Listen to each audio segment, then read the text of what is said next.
We've all had that moment. You walk into a room to grab something, and suddenly your mind goes completely blank. You might feel like your brain is failing you, but losing that small detail is actually a sign of health. It means your brain is performing a highly advanced, energy-saving biological function. In the late 19th century, a psychologist named Hermann Ebbinghaus decided to figure out exactly how quickly we lose newly acquired information. He spent years memorizing lists of nonsense syllables and testing his own recall at specific time intervals. This line graph illustrates his discovery, known as the forgetting curve. It shows a stark reality.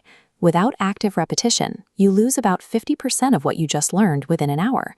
Within a week, almost 90% is gone.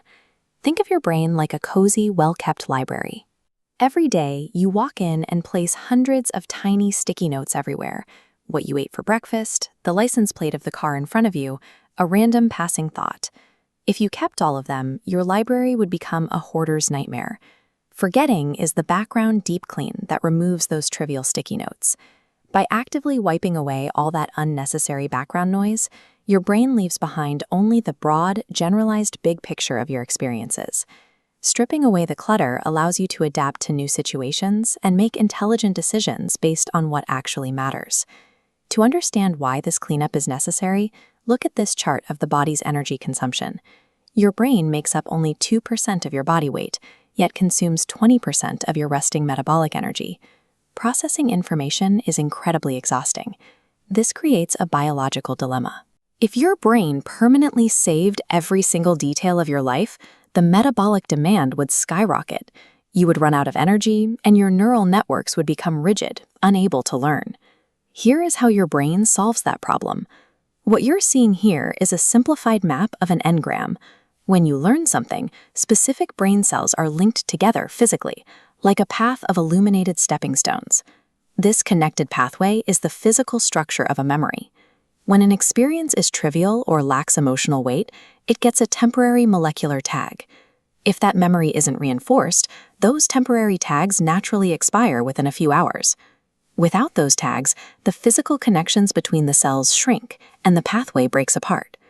Interestingly, forgetting doesn't always mean the memory is physically destroyed. Often, the wiring of the cells remains entirely intact, but the connection is turned off. These become silent engrams, memories that are inaccessible right now, but could be reawakened later. Using this temporary storage system, your brain allows weak or useless pathways to quietly fall silent.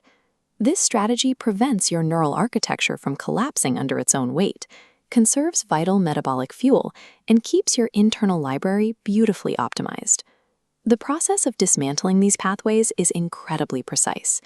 Deep inside your brain, there are specialized chemical pathways that act as tiny scissors. These molecular tools actively sever and shrink the physical connections of outdated memories. But the molecular scissors don't work alone.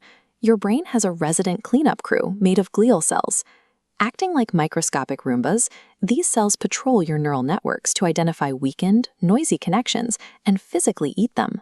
This deep cleaning requires so much energy and cellular coordination that it primarily happens when you are disconnected from the outside world. The most aggressive sculpting of your memory happens while you sleep. During deep non-REM sleep, your brain produces specific, localized electrical rhythms called delta waves.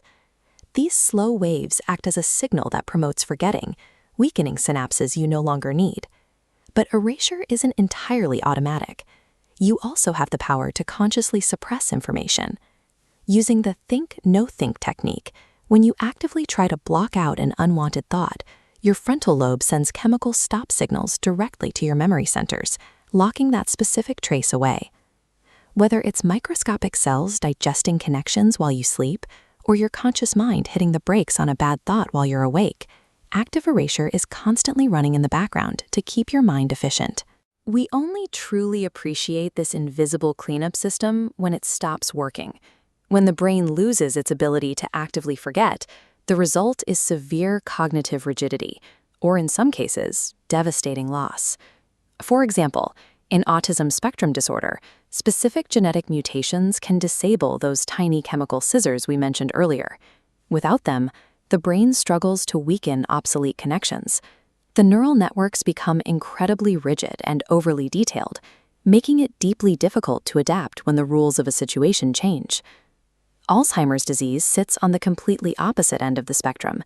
Instead of a failure to prune, Alzheimer's is characterized by runaway, hyperactive erasure. The natural tools of forgetting are weaponized against the brain itself. In the Alzheimer's brain, those glial Roombas go into destructive overdrive. Instead of just cleaning up the noisy, outdated clutter, they aggressively attack and digest healthy, vital memory networks, resulting in profound structural loss. Human cognition operates on a delicate razor's edge. Our mental health relies entirely on a perfectly balanced equilibrium between saving the future and erasing the past. Post-traumatic stress disorder represents another severe breakdown in this balance. In PTSD, a traumatic memory completely fails to naturally decay over time, remaining overwhelmingly vivid, intrusive, and tied to intense physical fear. But researchers have discovered a biological quirk called reconsolidation. Whenever you recall a deeply held memory, your brain temporarily unseals it. For a brief window, that physical memory trace becomes vulnerable to being altered, rewritten, or even deleted. Modern therapies are now using this exact window to treat trauma.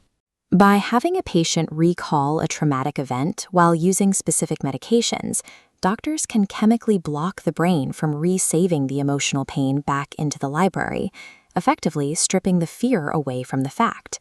If you found this fascinating, drop your questions in the comments below, suggest new topics you want us to cover, and hit subscribe to SM Says Psych for more deep dives into how your mind works. Forgetting is often treated like a flaw or a weakness to be feared, but the reality is exactly the opposite. It is the master biological regulator that allows us to survive trauma, adapt to a complex world, and continuously move forward.